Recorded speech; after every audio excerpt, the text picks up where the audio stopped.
بسم الله الرحمن الرحيم.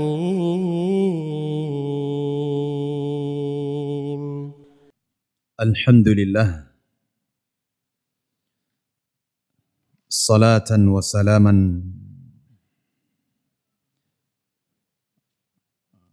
على المبعوث رسول الله وعلى آله وأصحابه ومن تبع هداه. أشهد أن لا إله إلا الله وحده لا شريك له وأشهد أن محمدا عبده ورسوله. أما بعد. قال المصنف رحمه الله تعالى: والهجرة فريضة على هذه الأمة من بلد الشرك إلى بلد الإسلام. Perhatikan baik-baik. Sekarang kita ingin membahas terkait tentang hukum hijrah. Beliau mengatakan wal hijrah faridah. Dan hijrah adalah wajib hukumnya. Ala hadhil ummah, atas umat ini, umat Muhammad sallallahu alaihi wasallam, min balad syirik, dari negeri kesyirikan, negeri kufar, ila baladil Islam, menuju negeri Islam. Dari sini kita bisa ambil sebuah masalah, yaitu keterangan tentang wajibnya berhijrah. Keterangan tentang wajibnya berhijrah. Wa qala wa hiya baqiyatun ila an taquma as-sa'ah. Dan hukum wajibnya hijrah itu baqiyatun, senantiasa tersisa, ila an taquma as-sa'ah, sampai tegaknya hari kiamat. Jadi hijrah itu wajib hukumnya. Baik al-hijrah yang kita sebutkan dengan makna yang umum atau hijrah yang bermakna khusus, hukumnya wajib.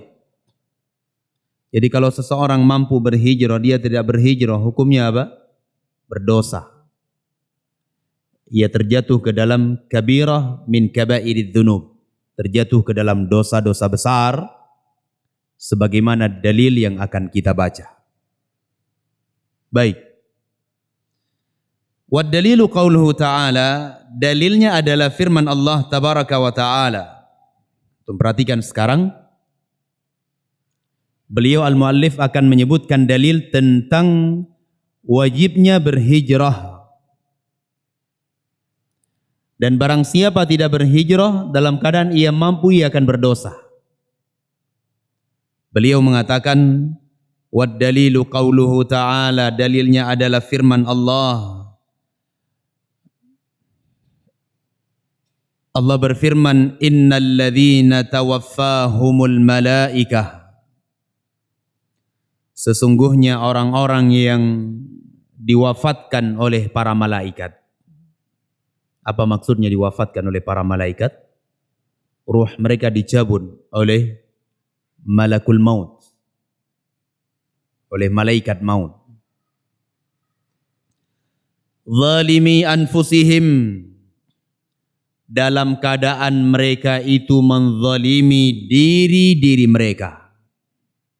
Dengan apa mereka menzalimi diri mereka? Dengan tidak ikut berhijrah. Jadi, ayyuhal ikhwah rahimani wa rahimakumullah, di dalam ayat ini Allah Azza wa Jal sifati orang-orang yang tidak berhijrah dalam keadaan ia mampu. Allah sifati dengan apa? Zalimi anfusihim. Mereka telah menzalimi diri-diri mereka. Qalu, Fima kuntum. Para malaikat mengatakan kepada mereka, fima kuntum, di dalam keadaan bagaimana kalian ini? Maksudnya apa? Apa yang kalian sedang rasakan ini? Nah, ini pertanyaan dari malaikat menunjukkan apa? Menunjukkan celaan bagi orang-orang yang tidak berhijrah. Sebuah celaan. Qalu, mereka menjawab, kunna mustad'afina fil ard. Kami adalah orang-orang yang tertindas di muka bumi. Tertindas mereka, lemah. Kenapa tidak berhijrah? Padahal Allah Azza wa Jalla sudah perintahkan mereka untuk berhijrah. Taib.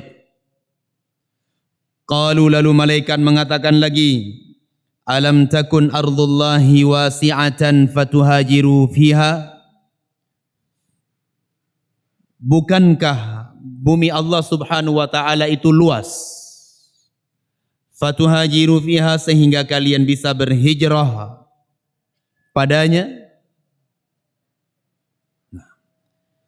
Faulaika ma'wahum jahannam, maka bagi mereka tempat kembalinya adalah neraka jahanam. Ini untuk siapa neraka jahanam? Untuk orang-orang yang mampu berhijrah namun tidak mau berhijrah. Sehingga ayyuhal ikhwah rahimani wa rahimakumullah, dari sini kita bisa ambil kesimpulan bahwa tidak berhijrah dalam keadaan ia mampu, ini adalah dosa-dosa besar, karena Allah Subhanahu wa taala mengancamnya dengan neraka jahanam. Bahkan Allah tutup ayatnya tersebut dengan kalimat wasa'at masirah, dan itu adalah sejelek-jelek tempat kembali. Bisa difahami ya? Ini dalil tentang hukum kewajiban berhijrah, berpindah dari sebuah negeri kafir menuju negeri muslimin. Nah. Lalu Allah mengatakan, illal mustad'afina minar rijali wan nisa'i wal wildan, kecuali orang-orang yang lemah. Minar rijali, dari kalangan laki-laki, wan nisa, dari kalangan wanita, wal wildan, dan anak-anak. La yastati'una hilatan wa la yahtaduna sabila, yang mereka tidak mampu untuk melakukan perjalanan, wa la yahtaduna sabila, dan mereka tidak mendapatkan petunjuk kepada jalan tersebut. Ini dikecualikan orang-orang yang memang tidak mampu, dia ada keinginan untuk berhijrah, untuk pindah dari negeri kafir menuju negeri muslimin, ya, namun dia enggak mampu untuk meninggalkan negeri kafir tersebut. Bisa jadi karena hartanya, kekurangan dari sisi dana, tidak ada kemampuan, apalagi keadaan sekarang misalnya pindah ke negeri yang lain itu butuh visa yang mahal. Nah, keadaan yang seperti ini ayyuhal ikhwah rahimani wa rahimakumullah dikecualikan di dalam agama kita. Sehingga Allah mengatakan, faulaika asallahu ayyafu anhum, maka mereka yang lemah, yang tidak mampu berhijrah tersebut, apa kata Allah? Faulaika asallah, mereka itu pasti Allah Subhanahu wa taala maafkan mereka. Pasti dimaafkan oleh Allah Subhanahu wa taala. Wa kanallahu ghafuran afuwan ghafura, dan adalah Allah Subhanahu wa taala Maha pemaaf dan pengampun terhadap dosa-dosa. Taib, ayat ini ayyuhal ikhwah rahimani wa rahimakumullah menjelaskan kepada kita bahwa hijrah itu hukumnya wajib. Wajib hukumnya. Dari negeri kafir menuju negeri muslimin. Kalau ia tidak berhijrah dalam keadaan ia mampu, maka sungguh ia telah menzalimi dirinya sendiri. Apalagi kehidupan di negeri kafir adalah kehidupan yang sangat tidak layak, kehidupan yang tidak aman terhadap akidah, tidak aman terhadap hati dan keimanan kita kepada Allah Subhanahu wa taala. Dan Allah Subhanahu wa taala mengancam orang-orang yang tidak berhijrah dengan neraka jahanam bagi mereka yang mampu. Hanya dikecualikan orang-orang yang tidak mampu untuk menjalankan perjalanan hijrah tersebut. Ini ayat yang pertama. Yang kedua, wa qauluhu ta'ala, Allah Subhanahu wa taala juga berfirman, ya ibadiyalladzina amanu inna ardi wasi'atun fa iyaya fa'budun. Coba perhatikan baik-baik, Allah berfirman, ya ibadiyalladzina amanu, wahai hamba-hambaku yang beriman, kata Allah. Siapa yang dipanggil? Orang-orang yang beriman. Inna ardi wasi'ah, sesungguhnya bumiku ini luas, kata Allah. Ya. Sesungguhnya bumiku ini luas, kata Allah Azza wa Jal. Fa iyaya fa'budun, dan hanya kepadakulah kalian menyembah. Kepada aku sajalah kalian beribadah, menyembah. Ayat ini juga menjelaskan tentang wajibnya berhijrah dari negeri kafir menuju negeri muslimin. Qala al-Baghawi rahimahullahu ta'ala, lalu berkata al-Imam al-Baghawi rahimahullahu ta'ala, sababu nuzuli hadhihi al-ayah fil muslimin alladhina bi Makkah lam yuhajiru. Sebab turunnya ayat di atas, berkata al-Imam al-Baghawi, bahwa sebab turunnya ayat di atas fil muslimin, yaitu kepada orang-orang yang berislam, kaum muslimin dari kalangan sahabat Nabi, alladzina bi Makkah, yang mereka tinggal di Makkah, lam yuhajiru, mereka tidak berhijrah. Nadahumullahu bismil iman, Allah Subhanahu wa taala memanggil mereka dengan nama keimanan. Wahai orang-orang yang beriman. Ini menunjukkan bahwa orang-orang yang tidak mampu berhijrah, mereka itu termasuk ke dalam pelaku dosa besar dan tidak keluar dari Islam. Ya? Mereka bukanlah orang-orang yang telah kafir, namun mereka berdosa. Berdosa mereka ketika mereka tidak berhijrah, tidak berpindah. Ya. Karena Allah Subhanahu wa taala masih memanggil mereka dengan nama Islam. Indak ya ihsan. Orang enggak berhijrah kafir apa tidak? Tidak. Dalilnya apa? Hah?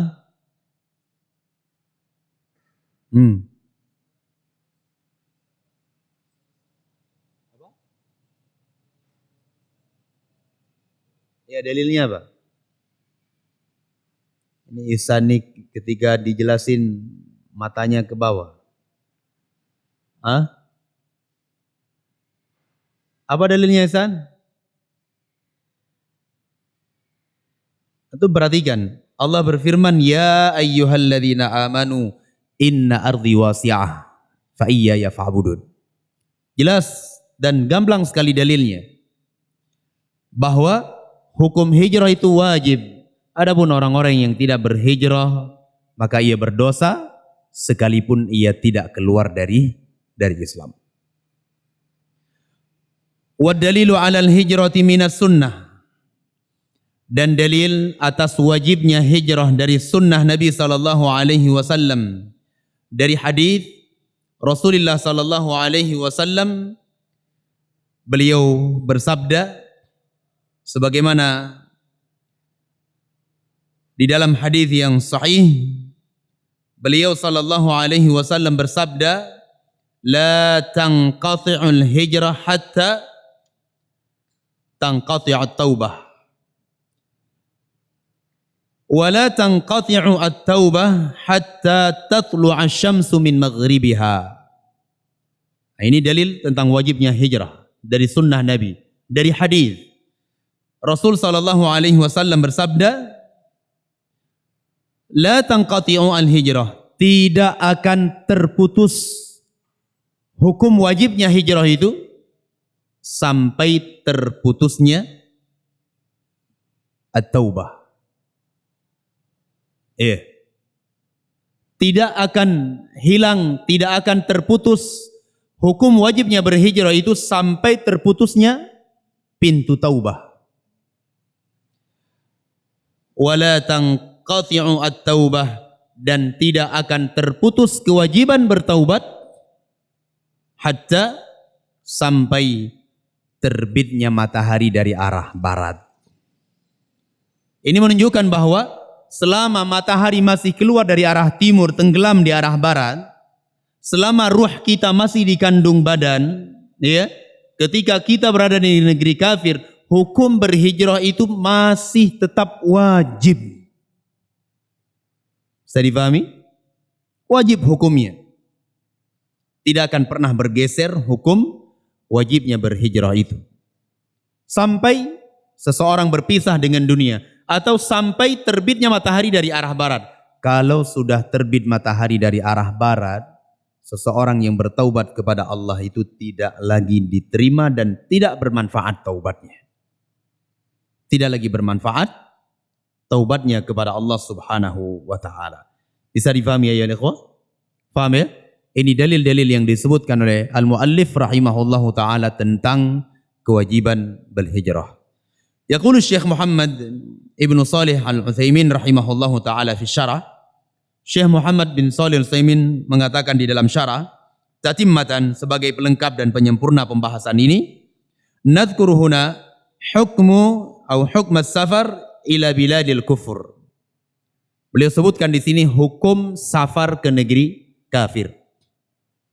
Ya, sebagai penyempurna dari pembahasan. Karena memang kalau tidak ada hajat, kita tidak diperbolehkan untuk melakukan perjalanan safar ke negeri kafir. Nggak ada hajahnya. Ya, misalnya salah seorang di antara kalian, ya, mau safar ke negeri Cina. Ya Ihsan, mau ke Cina misalnya, mau melancong, mau jalan-jalan. Nah hukumnya apa? Kita akan sebutkan. Fanaqulu, kata Syekh Muhammad bin Salih rahimahullahu taala, maka kita katakan as-safaru ila biladil kuffar la yajuzu illa bi thalathati syurutin. Kita katakan bahwa safar atau perjalanan ke negeri kafir tidak boleh kecuali dengan 3 syarat. Ya, tidak dibolehkan, tidak dibenarkan melakukan perjalanan menuju negeri orang kafir kecuali dengan 3 syarat. Nah, asyartul awal, yang pertama, ayyakuna indal insani ilmun yadfa'u bihi asyubuhat. Yang pertama, harus adanya ilmu yang dengannya ia bisa menolak syubhat-syubhat, kerancuan-kerancuan berfikir. Nah, karena memang di negeri kafir itu, ya, syubhatnya mengerikan, ayyuhal ikhwah. Syubhatnya mengerikan sekali.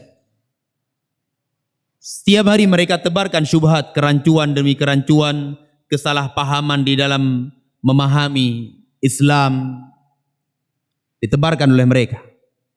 Sehingga seseorang yang ingin safar ke negeri kafir, ia harus memiliki bekal ilmu yang kuat. Harus memiliki bekal ilmu yang kokoh. Ya, sehingga dengan bekal ilmu itu dia bisa menangkis, dia bisa menolak syubhat yang menyambar, syubhat yang datang. Karena betapa banyak orang pergi ke negeri kafir, ya, sebagiannya ada yang pergi ke negeri kafir tujuannya adalah untuk belajar Islam.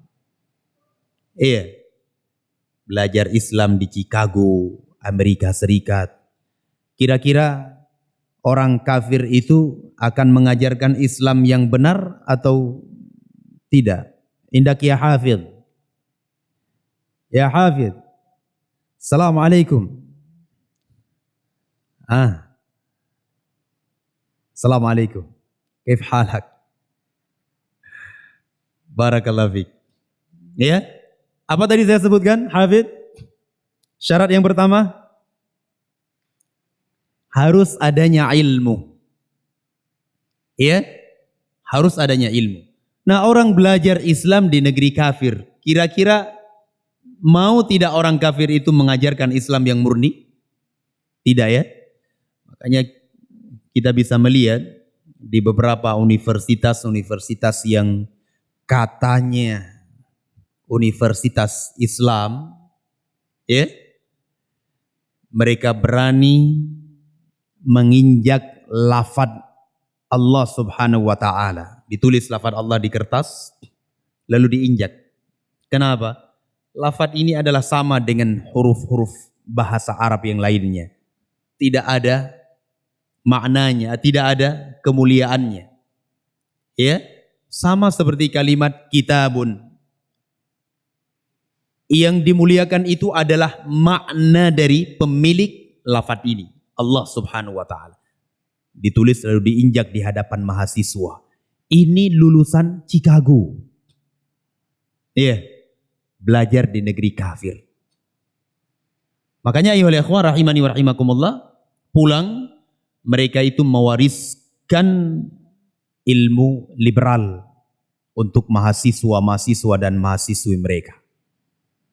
Makanya kita bisa lihat di beberapa universitas itu, murid-murid mereka itu, mahasiswa-mahasiswa yang dididik dengan pendidikan itu, berani mereka mengatakan selamat datang di area bebas Tuhan. Ngeri ya? Ada lagi yang mengatakan kami minder punya Tuhan yang takut dengan otak manusia. Iya. Ada lagi yang mengatakan anjing akbar. Auzubillah. Ini orang nggak punya ilmu yang kuat, datang ke negeri kafir, akhirnya menjadi rusak. Ini syarat yang pertama. Syarat yang kedua, ayyakuna indahu dinun yamna'uhu an syahawat. Harus ada di sisi orang tersebut agama yang kokoh. Harus adanya agama yang kokoh. Di samping ilmu yang kuat, ia harus ada agama yang kokoh, mencegah ia dari apa? Asyahwat. Nah, untuk tahu sendiri kehidupan di negeri kafir, para wanitanya, pakaian yang mereka pakai, ya, bisa dikatakan mereka tidak berpakaian. Nah, orang pergi ke negeri kafir dalam keadaan ia tidak punya keimanan, tidak punya agama yang cukup. Apa yang terjadi? Terjerumus dia. Mungkin sehari dua hari dia bisa bertahan. Ya, masuk ke hari yang ketiga, keempat, berikutnya sebulan, 2 bulan, ya, tergoda dia dengan keadaan kehancuran orang-orang kafir tersebut. Mengerikan. Dunia yang mereka kejar, wanita yang berpakaian namun hakikatnya telanjang. Ya. Jadi seseorang yang nggak punya agama yang kokoh, keimanan yang kuat, itu tidak boleh dia melakukan perjalanan safar ke negeri orang-orang kafir. Bisa difahami ya? Ini syarat yang kedua. Asyartu tsalits, syarat yang ketiga, ayyakuna muhtajan ila dzalik. Harus ada kebutuhan atau kepentingan untuk berangkat ke negeri orang-orang kafir. Apa kepentingannya misalnya? Iya, kepentingannya misalnya berobat dengan pengobatan yang di negerinya tidak ada. Tidak ada di negerinya pengobatan tersebut, atau ia pergi ke negeri kafir untuk membeli obat di mana obat tersebut tidak didapati di negerinya. Ini satu. Atau tujuannya adalah belajar ilmu yang tidak ada di negerinya. Belajar ilmu yang enggak ada di negerinya. Kalau belajar agama itu ngapain ke negeri kafir? Ya? Kalau belajar agama ke luar negeri ya, ke Saudi Arabia. Bukan ke Chicago, bukan ke Amerika. Bukan ke negeri Yahudi. Nah. Paham ya? Taib. Kalau tidak ada hajah, tidak ada keperluan, maka tidak dibolehkan. Ustaz, saya mau ke negeri kafir, mau jalan-jalan 1 pekan. Tujuannya apa? Ya, mau jalan-jalan, mau tadabbur alam, melihat keadaan di negeri orang-orang kafir. Kan kita cuma ingin melihat bagaimana makhluk Allah Subhanahu wa taala, bagaimana gunung, bagaimana laut di sana. Ini kan bagian dari tadabbur alam. Ya akhi, tadabbur alam juga bisa di negeri kita. Ya, itu bukan sebuah hajah. Sehingga ayyuhal ikhwah rahimani wa rahimakumullah, hukum asalnya apa? Hukum asalnya adalah haram kecuali harus memang ada keperluan dan dengan syarat-syarat yang telah kita sebutkan tadi. Bisa difahami ya? Nah, kalau tidak ada syarat itu tidak boleh. Hari ini kita dapati ada sekian banyak muslimin, mereka habiskan harta mereka, uang mereka ratusan juta rupiah untuk rekreasi, melancong, pergi ke negeri orang-orang kafir, tinggal di sana 1 pekan, 10 hari, 15 hari sampai 1 bulan. Nah, ini sesuatu yang dilarang oleh Allah Subhanahu wa taala. Dan kita sebagai muslimin, ahlus sunnati wal jamaah, diajarkan kepada kita prinsip. Ini prinsip kita, ayyuhal ikhwah. Tidak boleh melakukan perjalanan ke negeri kafir kecuali dengan syarat-syarat yang telah kita sebutkan tadi. Bisa dipahami ya? Nah. Taib. Ini yang bisa kita kaji pada pertemuan hari ini. Adapun yang tersisa kita akan baca pada pertemuan besok biidnillahi ta'ala. Dan insyaallah kita upayakan selesai di bulan ini. Adapun bulan depan insyaallah kita akan masuk ke dalam kitab Al-Qawaidul Arba biidnillahi ta'ala. Baik, jangan lupa dihafal. Besok saya tunjuk salah satu ataupun 2 orang untuk membacanya. Wallahu a'lam bishawab. Subhanakallahumma wa bihamdik, asyhadu an la ilaha illa anta, astaghfiruka wa atubu ilaik. Tafaddalu wa barakallahu fikum.